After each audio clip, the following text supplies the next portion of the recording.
following is a production of DallasCowboys.com and the Dallas Cowboys Football Club. How about them Cowboys? Yeah! This is the Players Lounge, broadcasting live from Dallas Cowboys World Headquarters at the Star.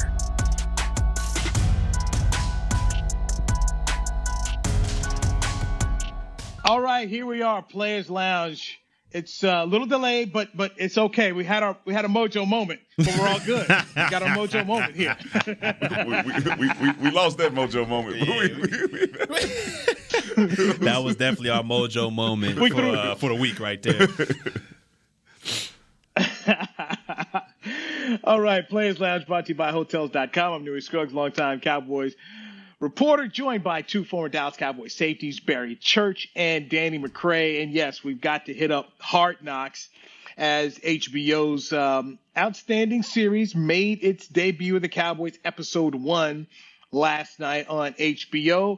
The Mojo moment was the thing that I was glad they got inside to show us what Mike McCarthy was talking about with the Austin Powers and everything that went into it.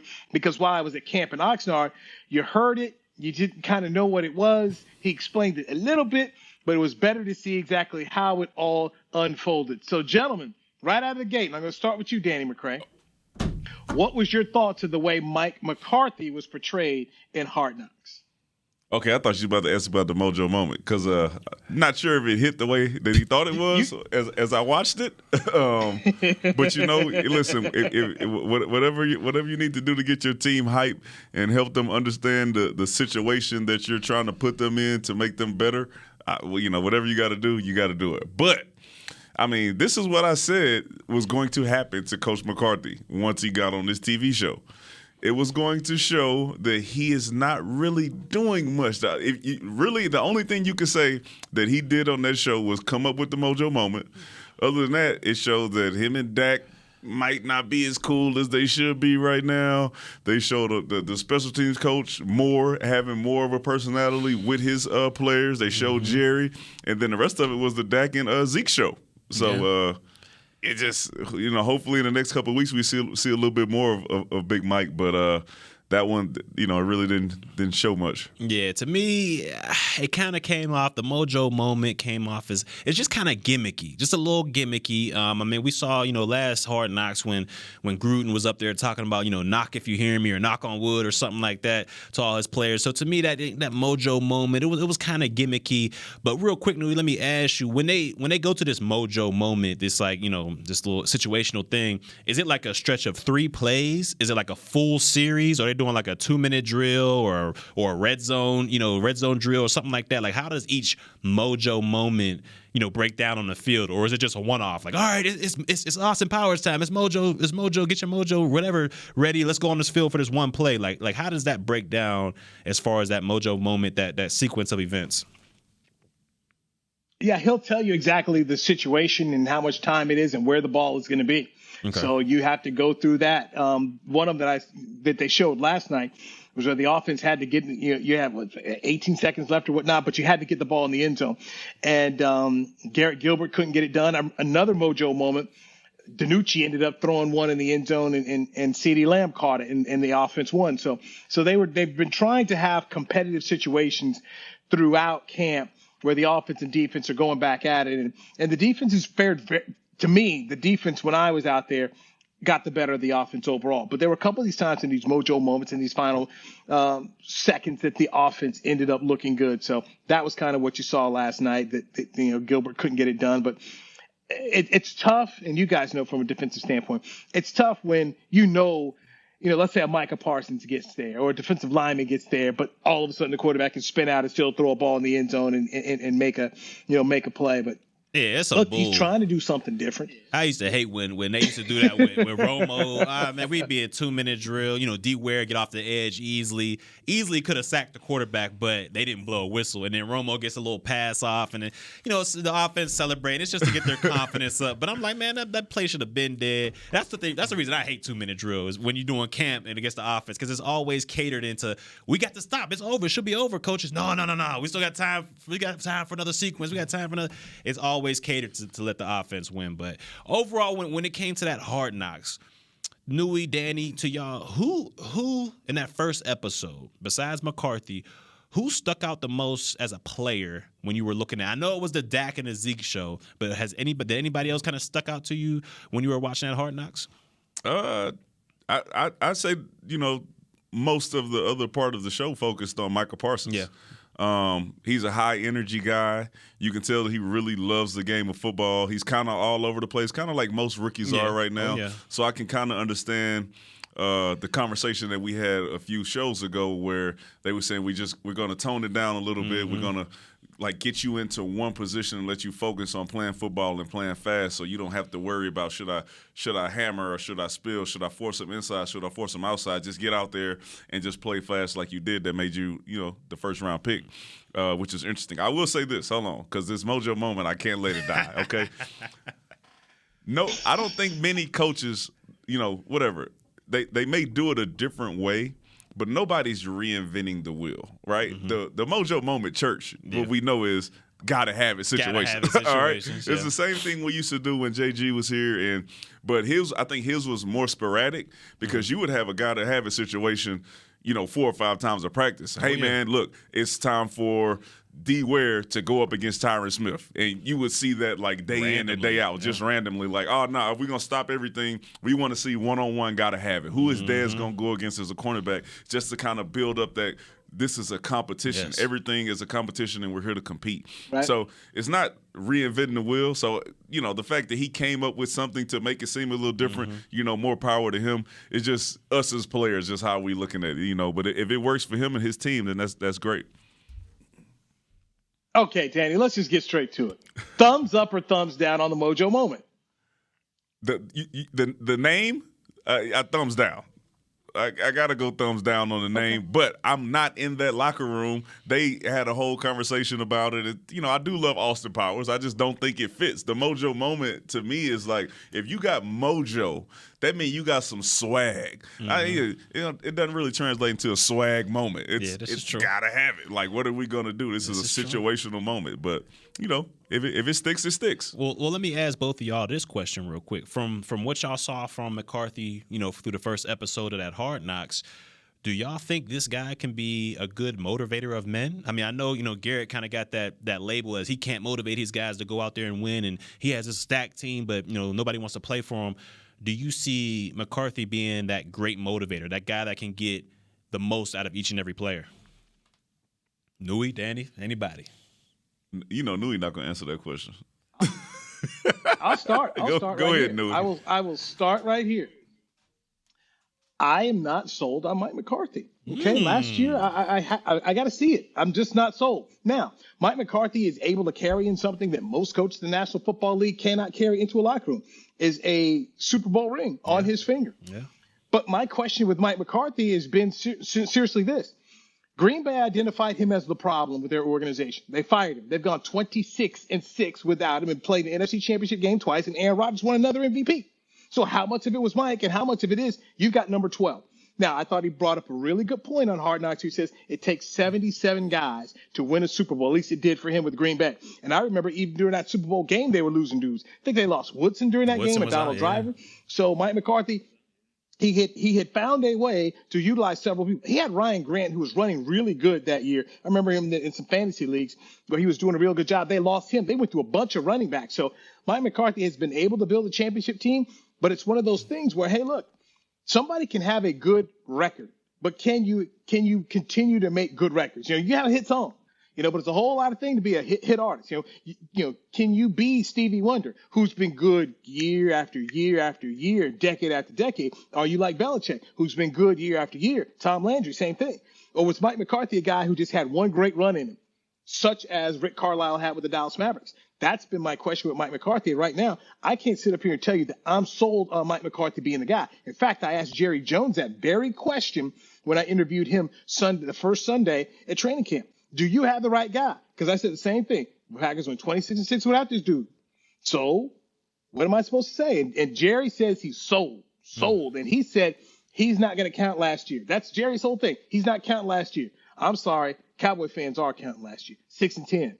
Can't have any more of that 6-10 bull jive. Yeah, and you got to see, Because if you look at his career with the Packers, I mean, he had 2 Hall of Fame quarterbacks throughout his whole tenure with the Packers. I mean, he had Brett Favre, and then he had Aaron Rodgers.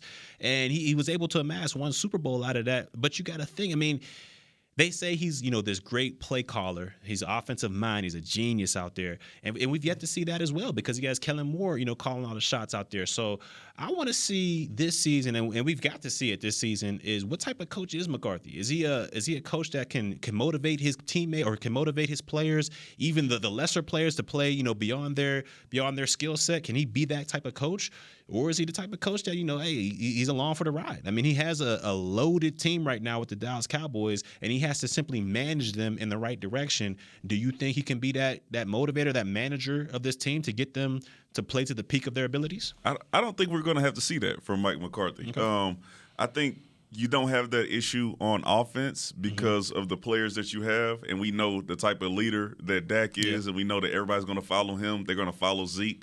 You kind of got a receiving core that they know what to do, right? You have Amari Cooper leading that bunch. You don't see them getting any issues, and they're productive. And then on special teams, we know that Fossil is a motivator. He's going to motivate his guys to get out there and play. He's going to come up with creative things to make sure that they feel like they're a part of the game and making those plays.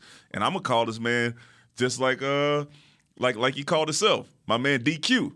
My man DQ, Dan Quinn, seems like he has the guys fired up and ready to get in there, tackle, make their be on their assignments, make plays on the ball. As Newy said, if you've been watching training camp, the defense has been getting the best of the offense. Yeah. And so I don't think when you look at it, you have to see McCarthy being the motivator of men because these guys in their position coach, their coordinators, are going to have them ready to play when it comes game time anyway. So I don't know if you're going to see it.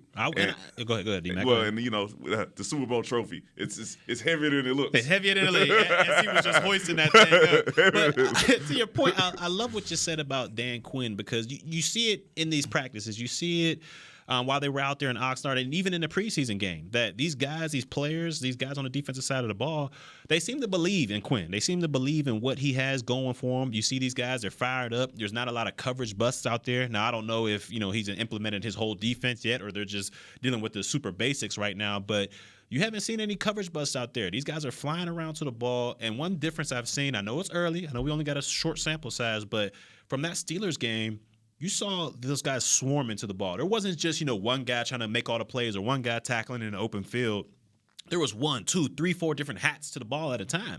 And I feel like that's what you got to have on a defense is that swarming mentality. I think last year it was just too many one-on-ones. There was just too many open field, just one-on-ones. And that, to me, as we both know, that's one of the hardest things to do in football is to tackle somebody in the open field. So I do, to your point, say that Dan Quinn. Yeah, McQuinn. Hey, I'm Dan McQuinn. Dan McQuinn, baby. Quinn has definitely got the belief in these young boys, and they're rolling.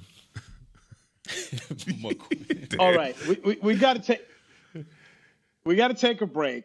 There's one player that I almost feel has been forgotten about, and we should not forget about this player because this player has played a key role before for the Dallas Cowboys. I'll tell you who it is, and Danny McCray will sit up here poo-poo it. I can guarantee you. We'll do that next right here on the Players Lounge, brought to you by Hotels.com on DallasCowboys.com radio. Honey, big news. Gary, are you okay? Oh, I'm not Gary anymore. I'm Jackie Flash. What? See, I want the latest smartphone, but the best deals are only for new customers. So, to get a new customer deal, I changed my name to Jackie Flash. Okay, but the best smartphone deals at AT&T are for everyone, new and existing customers. That's huge. Then guess who's getting a deal? Is it Jackie Flash? Jackie Flash. It's not complicated. At AT&T, our best smartphone deals are for everyone. Restrictions apply. Visit AT&T.com for details. The Cowboys way, where 16 Hall of Famers and 5 championships shows us what success looks like. Where turkey is always the second best part of Thanksgiving Day. Where we are all defined by one single thing, the star. Where we as fans know it's our job to keep the tradition going. Bank of America is proud to be the official bank of the Dallas Cowboys and to support the quest of living life the Cowboys way. Copyright 2020, Bank of America Corporation. Hey, Cowboys fans, ready to spice up your next watch party? Bring Yo Quiero guacamole and be the game day hero. Yo Quiero means I want, and we know you want great, fresh-tasting, ready-to-serve guacamole for your home gating and tailgating events. Made with real avocados and the perfect blend of spices, it will be the star of any party. You can find us at your local Albertsons or Tom Thumb in the deli section. If you can't find it, talk to your store manager and tell them, Yo Quiero guacamole. It's game day. You know what that means. First, kebab prep. Steak, pepper, onion, steak, pepper, onion. Next, a counterclockwise lap around the room. Now the lucky grease-stained jersey goes on. And lastly, the dance. You know the one. This is a game day ritual no matter where you are. Whether you're traveling to the game or watching from your favorite vacation spot, book a place to stay on Hotels.com and keep the tradition alive and well. Hotels.com, proud partner of the Dallas Cowboys. Back to the Players Lounge.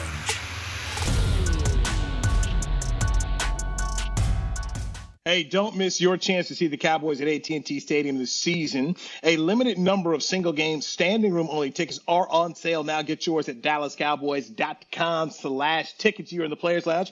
Newy Scruggs, longtime Cowboys reporter, joined by two former Dallas Cowboys safeties, Barry Church and Danny McCray. Now, Amari Cooper has been activated off the physically unable to perform list. He will be seeing some practice time. Number 19. Who are you talking about? Who is the Dallas Cowboys' number one wide receiver. See, look at the disrespect, man. This man was traded to the Cowboys from the Raiders. This man saved Jason Garrett's job. Took the Cowboys to the playoffs. But people have forgotten about that. But not me, baby. Not me. I'm there with you, Coop. Fourth and what? The man pulled himself out the game? Yeah, about 4th and 5. How many road games they had that he didn't show up to? Oh. Okay, all right. He did. I don't Go ahead, Newy. What was you about to say? What you about to say about my boy? Well, first off, I'm good. It's good to know Danny McCray, some trains run on time. I bring up Cooper, here come the negativity train, but that's okay. That's okay. Hey, man. Daddy ain't got over. Coop understands what was going on there. That's why he said he's about to have the best season of his career. If Kellen Moore lets him. He is about to go ahead and he's about to go out here and get his game on. And so 19 and 88 are going to have the potential, in my opinion, to have some big seasons for the Cowboys. Look, I'm with you on that one. I think, definitely CD. I think for sure CD throughout this camp, and you'll see the early part of this season, I think CD will solidify himself as being that number one option for Dak Prescott as far as the passing game is concerned. But what I'm seeing though is, it's a lot of, CD Lamb and Amari Cooper. We gonna do this, we gonna do that, we gonna destroy the game. We're gonna be the best duo. Right. We're gonna be the best duo in the National Football League. But I thought this was a trio. I thought this was the receiving crew that's gonna all go over 1,000 yards. Nobody can stop us. We'll be amazing. People seem to forget about Gallup, and it's not just people. His own teammates seem to have forgotten about Gallup. I don't think that's the case, man. Because this is what happens. This is what we know about Gallup. Okay, there is a certain type of ball. You hear me? Nah, yeah. Adjust your thing a little bit. There's a certain type of ball that Michael Gallup usually makes a spectacular play on. And that is the deep ball, usually on the sideline, not up the seam.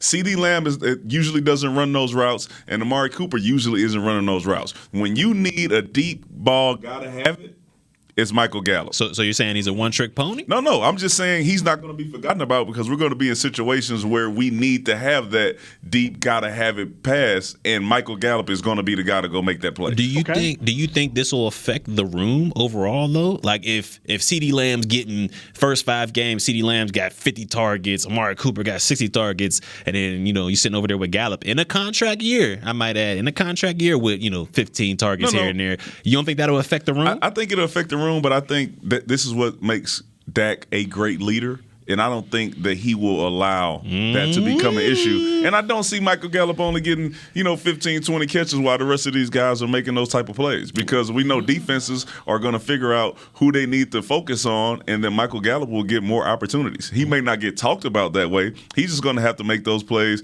to bring his name back into the fold. What you think, Newy? Hey, look.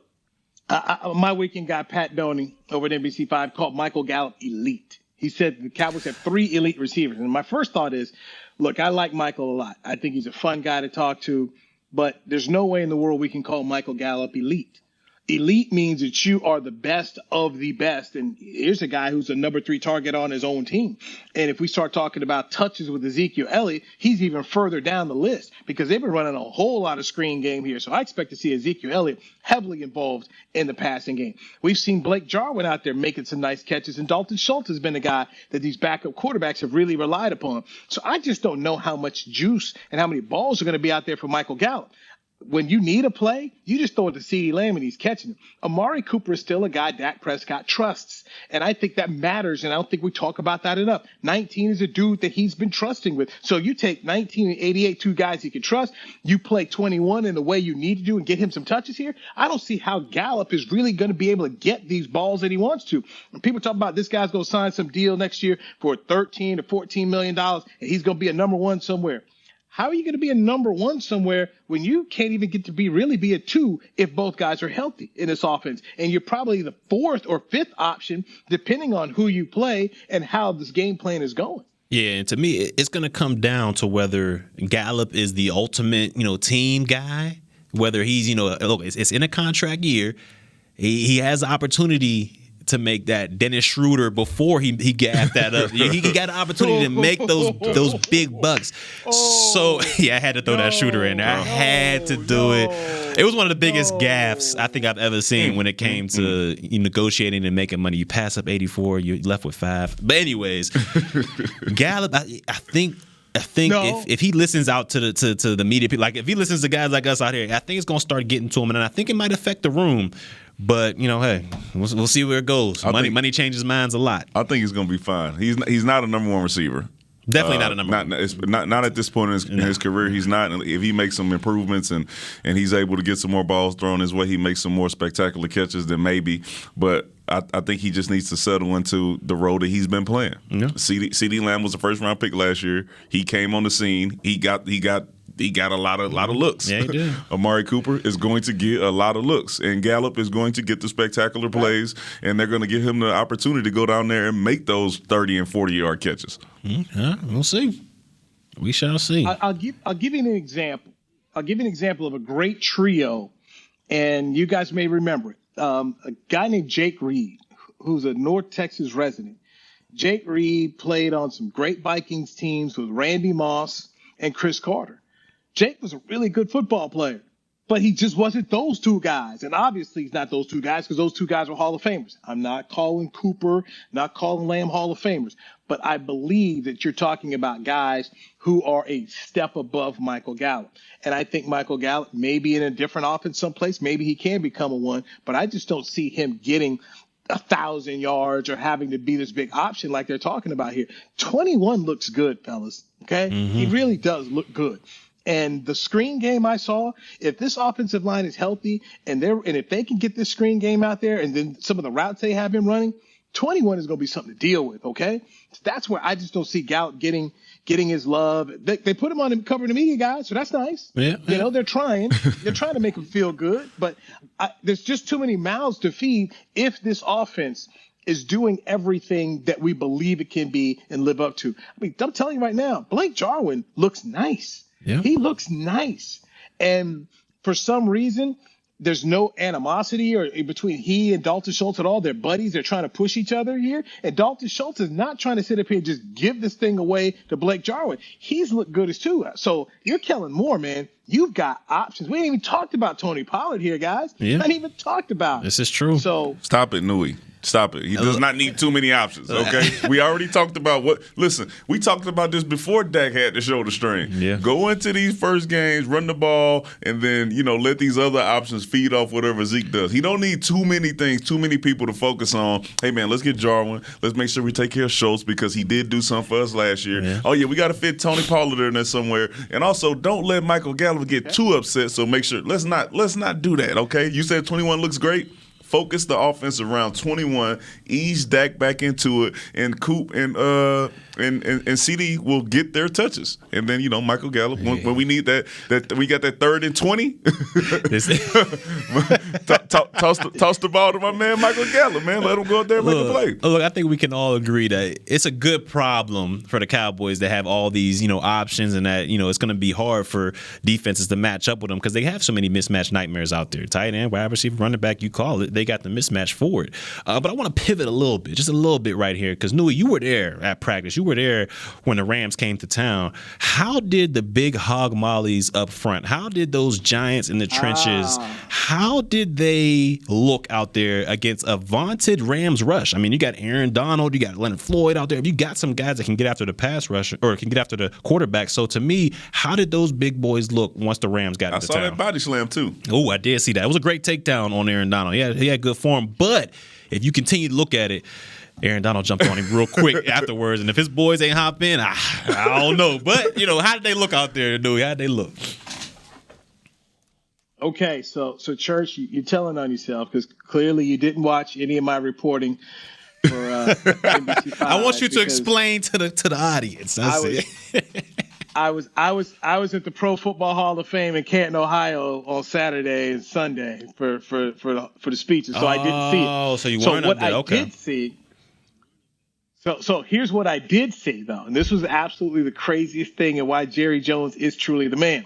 So at the Pro Football Hall of Fame Stadium, they had a whole locker room they converted into the Cowboys Club, full of food, all you can drink, TVs, sofas. So I'm sitting next to Clarence Hill and Jerry Jones. Jerry Jones somehow had the feed of the scrimmage piped into the locker room where we're watching this at this Cowboys Club, waiting on Cliff Harris and Jimmy Johnson to give their speeches. And so we're just asking Jerry about stuff we're seeing. And it isn't, first off, I'm like, how in the world did Jerry get this thing pumped in here? But he did. So we watched it from there, and Jerry, Kennedy made a play out there. He was big on him. We saw a little bit of the fight. Jerry didn't comment on that at all, and so I didn't get to see the scrimmage to answer your question. But Jerry was a fan of what he saw, a little bit that he saw there. By the way, that Matthew Stafford can sling it. My gosh, that kid's got an arm. Yeah, and it's got a ridiculous arm. After watching the backup quarterbacks that I saw in Oxnard when Dak went down to see Matthew Stafford, it was just like, ooh, oh my gosh, look at that. Ooh, that's a wicked throw. So I did not get to see how they stacked up against the Rams. So I didn't, because I was hanging next to Jerry and enjoying everything at the Cowboys Club before we walked out there and watched some speeches. Man. It was good stuff, man. Rolling with Jerry is a good thing. Was that McDonald's on Hard Knocks last night? Was he eating a McDonald's sandwich when he was in his office? Was that a McGriddle? I hope not. No, that was something from the hotel. The hotel food. All right, that's what I said. Somebody told me it was a McGriddle. I don't know. I don't know. Well, no, you did watch. Like the rest of us, you did watch the Hall of Fame game. You did get a chance to go see the Hall of Fame game. So I gotta know what's your early thoughts on, one, our first round draft pick Parsons, and two, what'd you think about those backup quarterbacks that we talked about here on the Players Lounge last week? So let me know your thoughts on those. One, Micah Parsons was drafted too low. Okay, I can't believe there are 11 football players better than Micah Parsons. In fact, he told me, he said I should have gone top 5. So that's my first take on Micah Parsons. I think if you're a Cowboy fan, you're going to be happy if this kid stays healthy. He has the desire, the right frame of mind. So it's kind of talking to him and CeeDee Lamb. These are two guys who both really want to be very good at their careers. And as far as the Hall of Fame game goes with the quarterbacks, I'll just maintain what I've said before here on the Players Lounge. And, the backup quarterback for this football team is not on this roster, in my opinion. Man, y'all gonna do that? Dan, let me hear what you think about. You know exactly. We had 3 points. Okay, my man, your man Double G had a decent drive, and then other than that, it was nothing. It was nothing. I don't like what I saw, and if they're knocking on wood, this is just whatever. If Dak has to miss any time, I am not confident in what we have as the backup right now to be able to hold it together until he returns. Well, before I go in on Double G here, what you think about Parsons and his ability out there for the couple of series we did see him at the Hall of Fame game? Man, it's crazy because it's going to sound like it's a knock on Jalen, but I was like, this is what I thought when Jalen returned to his former self, how he was in college. Yeah. I was like, this is how Jalen's going to look, right? The dude looks fast. He does. He looks agile. He looks like he can get around blocks. He's running past guys who are trying to block him. He's chasing down, giving 100% effort on every play, and he's just high energy. That's true. The dude looks, if he figures it out and he knows where he's supposed to be, when he's supposed to be there, and he's able to play fast and free, he's going to be nice. Yeah. Somebody's spot is getting taken. Somebody's spot is getting taken for sure. You can count that out. Somebody's off the field. For sure. Well, my thoughts on Parsons, man, look, if this guy can stay healthy through 17 games, if he can stay healthy, I think the sky's the limit for this kid. I mean, even though we have a small sample size so far of him, he flashed. He popped off the tape. I mean, you could feel his speed on the game film, and he sideline to sideline, he was just there. And so I think, even though it's really early, small sample size, I do think this guy can be special, and I do think that he can be a huge reason to why, this Cowboys defense makes a turnaround in 21. But back to my boy Double G. All right, y'all was over here talking all types of stuff about Double G last time we were on the Players Lounge, and I was there too. We still talking about it. Y'all still talking about it. And I was with y'all a little bit because it was nervous. I heard the reports out of practice, and I was a little bit nervous for him.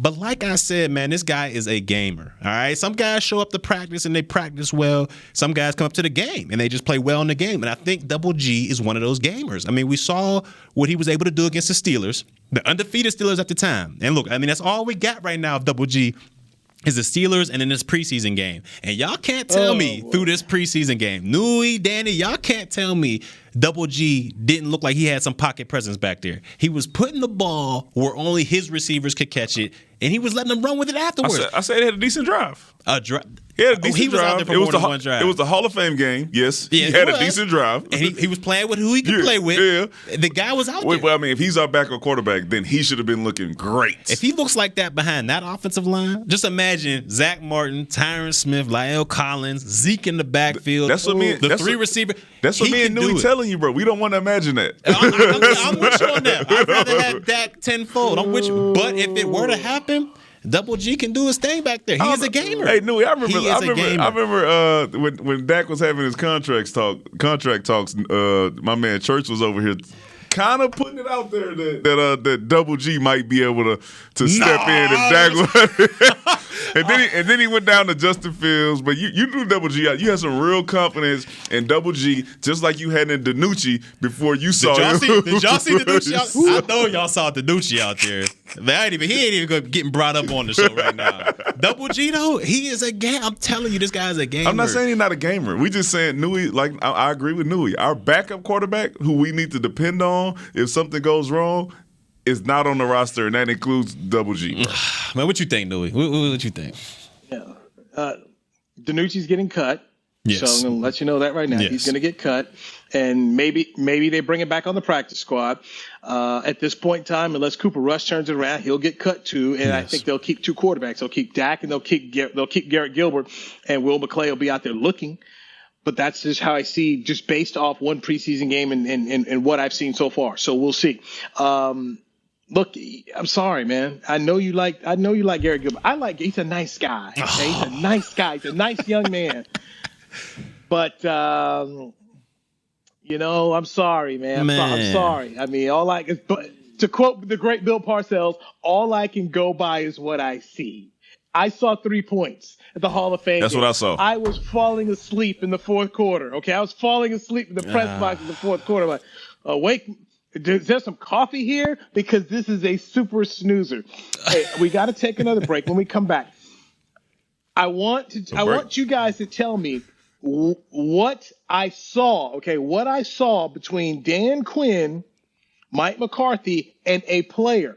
walking after practice, what does it really mean? I want you guys to tell me, because you're former professional football players. When a head coach and a coordinator decide they want to spend time with you after practice, walking up and down the field. We'll do that next right here. Players Lounge, brought to you by Hotels.com on DallasCowboys.com radio. At Smoothie King, we are blending goodness to fuel your greatness. Every blend is crafted to help you achieve your health and fitness goals. Smoothie King uses only whole fruits and organic veggies. You'll never find sugary syrups or artificial flavors, colors, or preservatives. And unlike some other smoothie places, there are 0 grams of added sugar in many of our blends. Smoothie King is proud to be the official smoothie of the Dallas Cowboys. Place your order in the app or online for pickup or delivery. Smoothie King, rule the day. Hey, Cowboys fans, ready to spice up your next watch party? Bring Yo Quiero guacamole and be the game day hero. Yo Quiero means I want, and we know you want great, fresh-tasting, ready-to-serve guacamole for your home gating and tailgating events. Made with real avocados and the perfect blend of spices, it will be the star of any party. You can find us at your local Albertsons or Tom Thumb in the deli section. If you can't find it, talk to your store manager and tell them, Yo Quiero guacamole.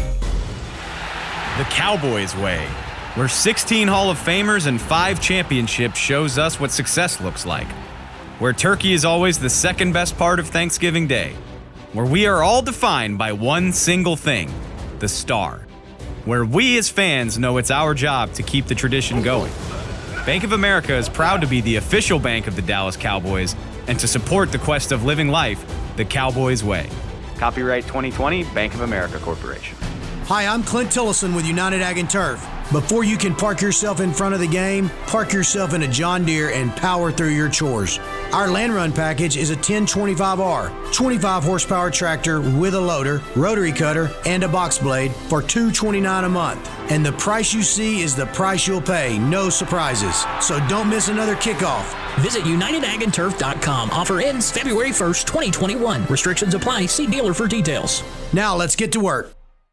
Back to the Players Lounge.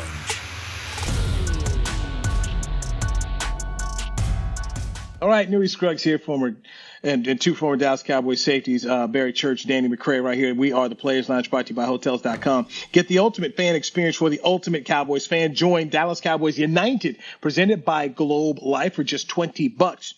Join now and get your fan pack, exclusive access to training camp benefits and more. Visit DallasCowboys.com/United for details and to join today. So, guys, we talked about this on the Players Lounge the last time, and I want to come back to it. After a practice, I see Dan Quinn and Mike McCarthy walking with Micah Parsons. They walk all the way down the football field. They stop, talk for a little bit. They walk all the way back. Then we see him playing major minutes in the Pro Football Hall of Fame game, and he was wearing the green dot calling plays. Then they ended up taking him out after they felt like they saw enough of him, because Mike McCarthy said, hey, I want to get guys some playing time in Canton, but at the same time, he wanted to make sure they had some juice to get ready for that Rams scrimmage on Saturday. So, fellas, based on that walk, based on what you've seen so far, what kind of plans do you think the Cowboys have for Micah Parsons at linebacker? They have the usual the usual plans for their high first round pick. I remember, I believe, was it Mo? It was Mo Claiborne who came in, and they had 2 solidified starters that were here already. Those starters were kind of upset, and they were making sure, putting in all the extra time that they could to make sure that Mo got caught up to speed so he was ready to play in that first regular season game. So it feels very similar to that, and that's why I believe that somebody's spot is going to get taken. I don't believe that he's going to be taking a lot of Randy Gregory's reps over rushing off the edge. So it's going to be Van Der Esch, or it's going to be Jalen Smith who's losing out on some of those nickel reps. Yeah, and I'm right there with you on that. When you see, the defensive coordinator, not the position coach, not the linebacker, the defensive coordinator, walking with the first round pick up and down the field after practice, as if I'm in, Van Der Esch, or if I'm in Smith's shoes, I'm sitting there like, all right, man, one of us is up out of here. Or because I don't think they got enough room to keep all 3. And even if they do, somebody's reps is getting taken. You already seen it. The writing's on the wall. When they were in that preseason game, all three of them were on the field at some point, but then sometimes it was just, Van Der Esch and Parsons, and then sometimes it was just Smith and Parsons. So he's eating into, regardless of whatever happens as far, but week one, he's eating into somebody's reps, whether it be Gregory off the edge, one of these linebackers, and if he keeps making plays and being around the ball like we saw in that Steelers preseason game, I mean, he might take them all, So it's definitely gonna be tough. But if I'm looking at that and seeing him walk up and down the field with the coach, and they're doing everything that they can to make this guy special and make this guy be able to be on the field as much as he can. So that's what that is. That's all that is. And watch the relationship between Dan Quinn and Micah Parsons versus the relationship you see between Mike McCarthy and Dak, right? But Dan Quinn calls Micah Parsons, "Hey, man, come to the phone. Hey, who is this? Hey, this DQ. Yeah. You know what I'm saying? You know what you did wrong? Yeah, I got to play outside. All right, that's cool. Nah, we ain't let you go back in the game, man. You going to chill out. Peace." Yeah, that was it. Hang the phone up. That was it. Done. So you know that they're getting close, and he has that respect for Dan Quinn, knowing that he's going to put him in the right position. And he trusts that when the season comes, Dan Quinn is going to get him out there on the field. We know this, all right? So I'm expecting to see big things out of him, unfortunately, at the cost of somebody else's reps. Professional football. So you guys have brought up Dennis Schroeder, who was with the Lakers, and he turned down an $84 million contract during the season. And I just simply want to say this. While that was dumb, and yes, that was bad, that is not the worst contract turned down I've ever seen. A couple of years ago, there was a kid that the Mavericks traded for from Philadelphia who was, I think, the third pick overall in the draft a few years before, named Nerlens Noel. Now, by the time they got Nerlens Noel, here's a guy who was a big disappointment. He never averaged a double-double at all. And Mark Cuban, against the advice of his own people, offered him $72 million, or maybe it was 73. What? And Nerlens said no. He wanted a max deal. And I'm thinking to myself, wait, you've never averaged a double-double in anything in your NBA career, and somebody's offering you $73 million, and you about to hold out because you want more? And wait, here's more. Fool came to training camp out of shape. Turned it down $73 million. And so they made him play it out. First off, he fired his agent because he thought that the agent should have got him a max contract. So he fired the agent, picked up LeBron's guy. LeBron's guy called the Mavs, and they were like, "Yeah, man, we're not about to pay him anymore. We've come to our senses." He played out the year, and the next season he signed a 2-year contract, which was basically a 1+1 with a player option, with Oklahoma City for $2 million. I mean, you hate to see it, and it's just like, man, I don't understand. I don't understand like these, but then again, I guess you can see like you got your like Schroeder. He's seeing some of his peers making hundreds of millions of dollars, and he's like, well, I'm as good as him, or I'm as good as Chris Paul. Like I can go out there and get just as much money as they do, and you end up fumbling an $84 million bag. Like I don't understand it. You need the right people in your ear telling you the truth about what you are and what you're worth, right? Because if you're telling yourself, then you think you Chris Paul. You think that you Steph Curry, that you finna get $200 million. You know what I'm saying? If you're the only person around that can tell you something that has some validity. I will say this, another shocking thing that I saw. I'm not even sure how long ago this happened, but my man Joe Looney goes to New York. He's there for one day. I think they had to run sprints or something. They got out there, and he's like, "Look, let me tell you something, man. My body is not gonna let me perform at the rate that I thought it was. So peace." Hey, Joe was up out of there, man. He was like, "Look, man, I ain't signed up for none of this. I'm gonna be a backup anyways. Nah, I'm up out of here, man." And I'm gonna tell y'all, the grass is not always greener on the other side. All right, like the Cowboys, everybody thinks, oh man, everything's just like the Dallas Cowboys organization, and I'm telling you, I'm here to tell you, it is not. All right, it is nowhere near the level that the Dallas Cowboys organization is. So beware all those young free agents out there, young cats. The grass is always not greener on the other side. I'm second telling that. I can second that, and I brought my ass right back. He came right back. Hey, what's up, Daddy? Coach, you got something for me? Whatever you got, I'll take it. Get me out of here. Well, keep in mind, it was like maybe 3 or 4 Giants who quit, who retired. Yeah. Yeah, man, I'm good.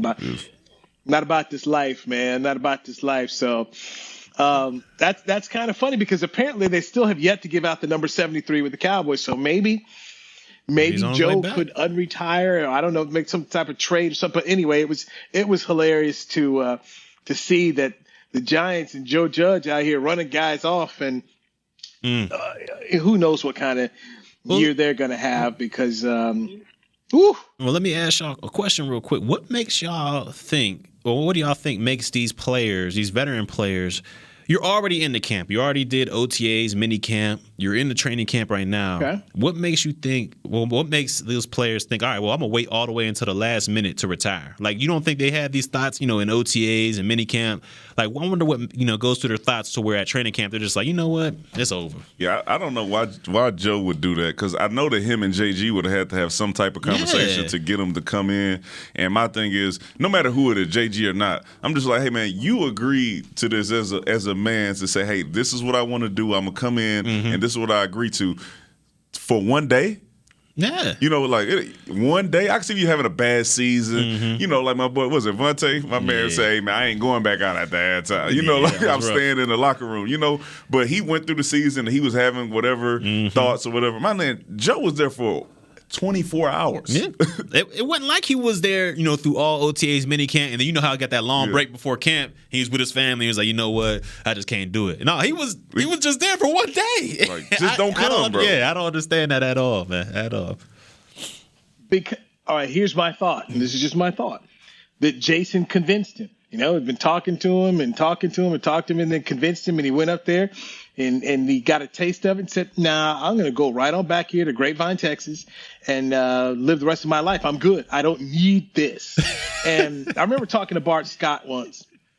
Bart told me the reason he didn't go back and play at the end, he said, man, they were offering $1 million, $2 million. And he said, after taxes, for everything that I got to put my body through, is it worth that? And he said, no, it's not. He's like, my body's worth more than $500,000. Yeah.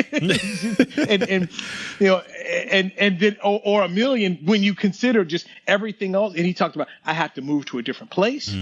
My family's not going to be here and around me. And at the end of the day, for him, he said it wasn't going to be worth the cost. And if a team wanted to meet his number to come play, he said he'd do it. Team never met his number, so he decided to retire and he got into broadcasting. Yeah, that was a smart move. I mean, like you said, after you go through, everybody looks at that big number that jumps out. Oh, he signed a 1 year for $3 million or something like that.